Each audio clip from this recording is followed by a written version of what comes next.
کیے ہوئے ہیں، یہ جو رگ و ریشے کے اندر آ کر بیٹھ گیا ہے، یہ جو مسلسل اپنے غلبے کی بات اندر سے کرتا ہے، یہ جو دل کی دنیا کو دہلاتا اور ذہن کو آمادہ کرتا اور قدموں کو آشکار کرتا اور دور تک پھیلی ہوئی دنیا کے اندر چل پھر کر اس پیغام کو عام کرنے کی بات کرتا ہے، اس سے تو مفر نہیں۔ کتنے قرآن جلاؤ، البتہ قرآن پاک کے نسخے نظر آتش کرنے والوں کے اپنے قد کاٹ کے بارے میں اندازہ کرنا آسان ہو جاتا ہے، اور جو لوگ ان سے متاثر ہیں، مرعوب ہیں، ان کی تہذیب سے، ان کے تمدن سے، اس کی چکا چوند سے، ان کی زندگی، ان کے معاشرے، اس کی ترجیحات، اس میں تعلیم، اس کے نصاب، جو لوگ اس سے مرعوب ہیں ان پر بھی چیزیں تو آشکار ہوتی ہے کہ ان سے تم مرعوب ہو، کہ جو خاکے اڑاتے ہیں، جو کارٹون بناتے ہیں، کارٹون تو کسی عام آدمی کبھی سڑک پر چلنے والے کا آپ بنائیں تو یہ اس کی حق تلفی قرار پائے گا اگر اس کے اندر کوئی پہلو مذمت کا موجود ہے۔ لیکن ایک ایسی شخصیت کے بارے میں جس پر 1 ارب سے زیادہ لوگ ایمان رکھنے والے، 1.5 ارب کے قریب لوگ ہیں، جو اپنی جان دینے کو تیار ہیں، جو اس کا نام سن کر اپنی انگلیوں کو اپنی آنکھوں سے صحیح غلط لگا لیتے ہیں، یعنی اس پر نثار ہونے اور نچھاور ہونے کا ہر عنوان جن کے اندر موجود ہے، ان سے قرآن پاک کو نظر آتش کرنا اور نبی صلی اللہ علیہ وسلم کے کارٹون بنانا، ان سے نبی صلی اللہ علیہ وسلم کی محبت کو چھینا نہیں جا سکتا، ان کے دلوں سے نبی صلی اللہ علیہ وسلم کے عشق کو کھرچ کر نکالا نہیں جا سکتا۔ لیکن یہ بات اس لیے جہالت کے پردے جب پڑ جاتے ہیں، غفلت کے نظر انسان ہو جاتا ہے، پورے کے پورے معاشرے کیا تہذیبیں جو ہیں جب غلط راہوں کے اوپر چل پڑتی ہیں تو آنکھیں ہوتی ہیں لیکن دیکھتے نہیں ہیں، کان ہوتے ہیں لیکن سن نہیں پاتے ہیں، دل و دماغ بظاہر لوتھڑے کی صورت میں جسم و جان میں موجود ہوتے ہیں لیکن اپنے فنکشن سے، اپنی کارکردگی سے عاری ہو جاتے ہیں۔ اس لیے اس مسئلے کو ہمیں تو سمجھنا چاہیے نا کہ اسلام کی فطرت کے اندر جو غلبہ ہے اس کی طرف چلنے اور بڑھنے کے نتیجے ہی میں ان تمام خاکوں اور کارٹونوں، ٹھیک ہے احتجاج بھی ہم کرتے ہیں، نعرے بھی ہم لگاتے ہیں، تقریریں بھی کرتے ہیں، سرمنز اور واعظ کے ذریعے نصیحت اور لوگوں تک بات پہنچانے کے جو ذرائع ہو سکتے ہیں ان سب کو اختیار کرتے ہیں، لیکن اصل مسئلہ یہ ہے کہ اسلام کی حقانیت، دیکھیے دنیا کی نجات اسی کے اندر ہے۔ چلیے یہاں سے بات کس پہلو سے بات شروع کی جائے؟ کبھی کبھی آدمی ایک پہلو پر بات شروع کرتا ہے، 4 مزید پہلو مجسم اس کے سامنے آ کر کھڑے ہو جاتے ہیں۔ یعنی اس دنیا نے جو اس کا تجربہ محفوظ ہے تاریخ میں، اس دنیا نے کتنے نظام ہائے زندگی کا تجربہ کر لیا، پہلے نعروں کی صورت میں، پھر فلسفے کی صورت میں، پھر نظریے کی صورت میں، پھر معاشرے کی صورت میں، پھر ایک نظام کی صورت میں، سوشلزم کو بھی اور کمیونزم کو بھی اور نیشنلزم کو بھی اور کیپٹلزم کو بھی اور لبرلزم کو بھی اور سیکولرزم کو بھی، جس کی سب شاخیں ہیں۔ صدیوں سے تجربات جاری ہیں، انسانیت کی فلاح اگر ہو سکتی ہوتی تو ہو چکی ہوتی۔ کم از کم امریکہ میں تو کوئی غریب آدمی نہیں ہونا چاہیے تھا، کوئی بھوکا نہیں ہونا چاہیے تھا، کوئی جرم اور کرائم نہیں ہونا چاہیے تھا، کوئی انسانیت کی تذلیل کا عنوان نہیں ہونا چاہیے تھا۔ ایک ایسا مثالی معاشرہ کبھی روس نے پیش کیا ہوتا، کبھی امریکہ پیش کرتا کہ ہمارے سرمایہ دارانہ نظام کی وجہ سے دیکھو انسانوں کو کیسی فلاح اور امن اور آشتی نصیب ہو گیا۔ لیکن سب کو معلوم ہے کہ جتنی خودکشیاں یہ لوگ کرتے ہیں جن کو سب کچھ میسر ہے، بظاہر ایک بے چینی ہے، ایک اضطراب ہے،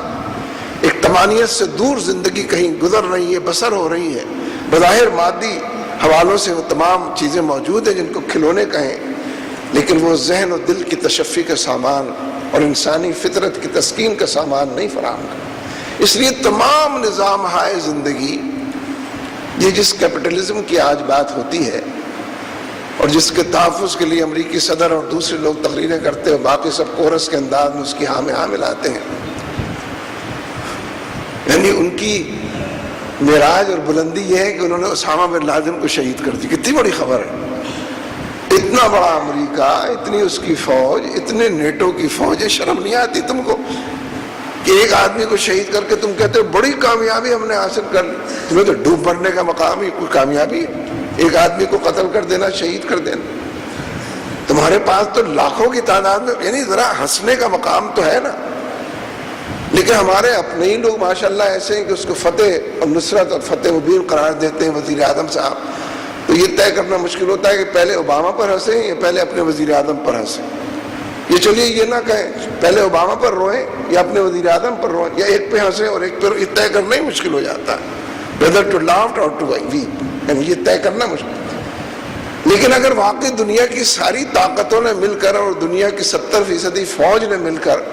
اسامہ بن لادن کو شہید کر دیا اور اس کو بڑی کامیابی قرار دے رہے ہیں، تو ہماری تاریخ تو اس سے بالکل مختلف.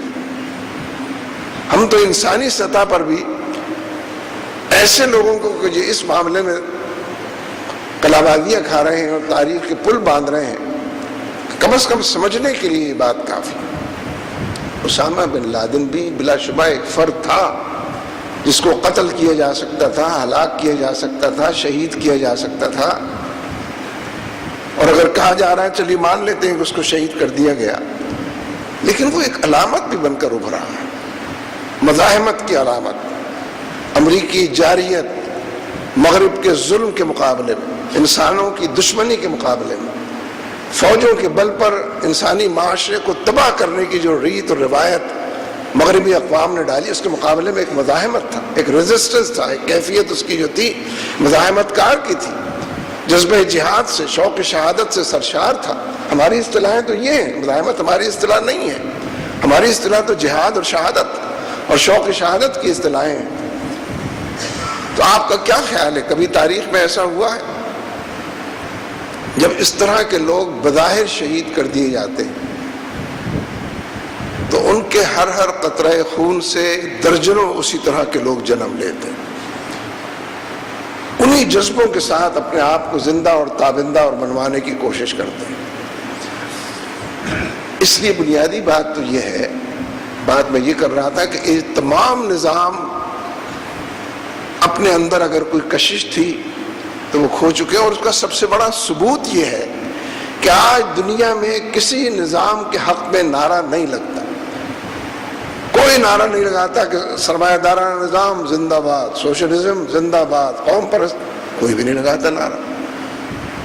جو نیشنلزم کے تحت زندگی بسر کر رہے ہیں وہ بھی نیشنلزم کے حق میں نعرے نہیں لگاتے. سب سے پہلے کسی نظریے سے وابستگی، کسی فلسفے کو درست سمجھنا،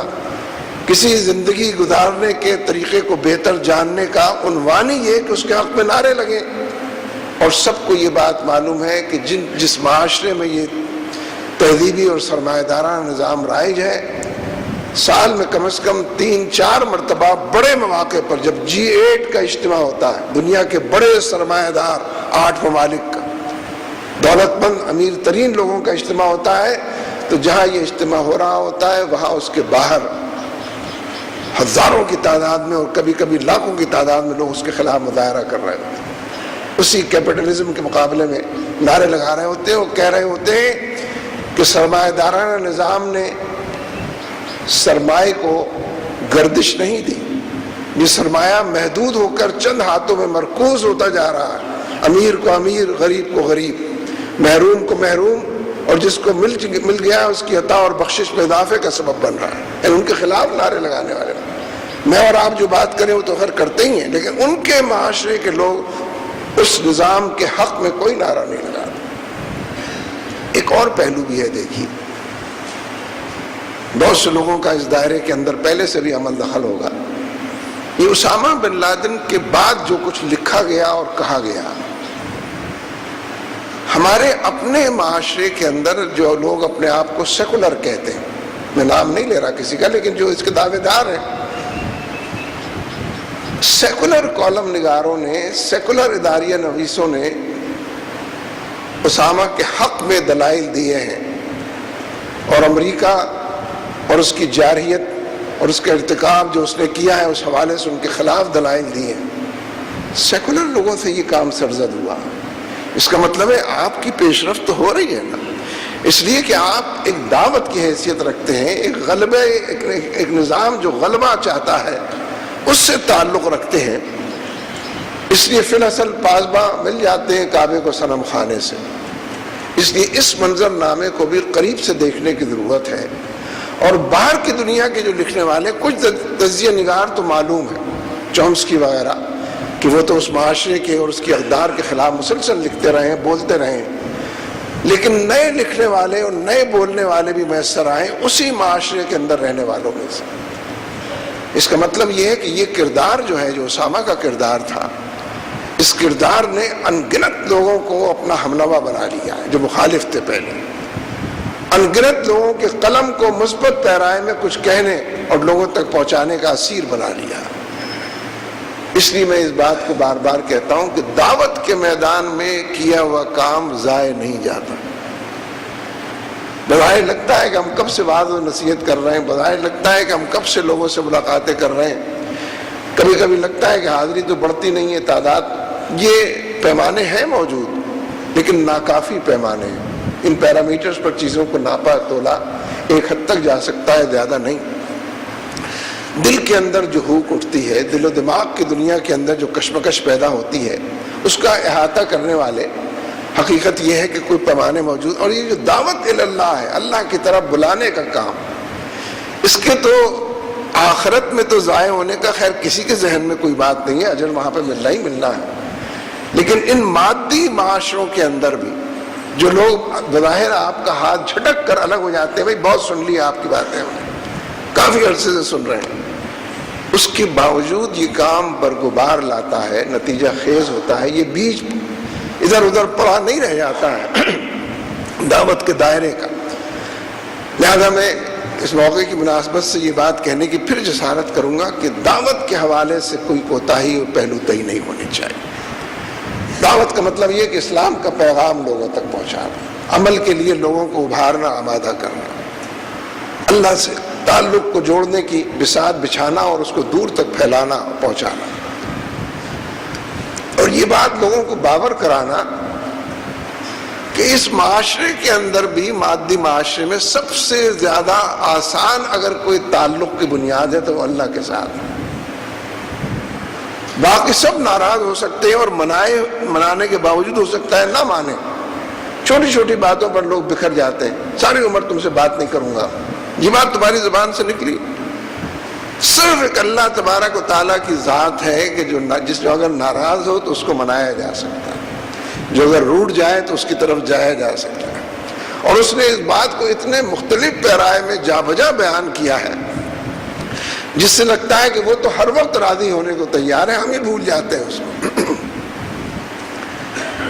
یہ جو رات کو وتر کی نماز میں دعائے قنوت آپ پڑھتے ہیں، یہ تعلق باللہ ہی ہے نا سارا۔ اللہم انا نستعینک ونستغفرک ونؤمن بک ونتوکل، تجھی پر توکل کرتے ہیں، تجھی پر ایمان لاتے ہیں، تجھی سے مغفرت چاہتے ہیں، تجھی سے مدد چاہتے ہیں، ان تمام لوگوں سے قطع تعلق کرتے ہیں، نخلو ونترک من یفجرک، جو فاجر ہیں، یعنی ہم بھول جاتے ہیں، ہم غلط راستے پر چلے جاتے ہیں، پھر رات کو کھڑے ہوتے ہیں، پھر وہی بات کر رہے ہوتے ہیں۔ اسی لیے اس کی بڑی اہمیت ہے کہ وتر کی نماز جو ہے عشاء کے ساتھ تو پڑھی جاتی ہے، لیکن اگر اس وقت نہ پڑھی جائے اور ہمت کر کے کوشش کر کے ذرا دیر میں رات کو ایک دفعہ سونے کے بعد چند گھنٹے اٹھ کے پڑھی جائے تو پھر یہ جو تعلق باللہ کی بساط بچتی ہے، ہر ضعف کو قوت نظر آتی ہے، اور آدمی اکیلا اور تنہا بظاہر یہ کام کر رہا ہوتا ہے، لیکن لگتا ہے کہ میں اکیلا نہیں، پوری کائنات میرے ساتھ ہے، پورے رب کی رضا کے نتیجے میں اطراف پہ اور جوانب میں جو کچھ بھی ہو رہا ہے، نصرت الہی میرے ساتھ، اور میں نے جتنی غلطیاں کی تھیں اس کا ازالہ کرنے کی کوشش کی ہے۔ یہ جو کہتے ہیں کہ انا صلاتی و نسکی و محیای و مماتی للہ رب العالمین، یہ تعلق باللہ ہی ہے، اللہ کے ساتھ تعلق کی استواری۔ میری نماز تیرے لیے، میرا قربانی تیرے لیے، میری نماز تیرے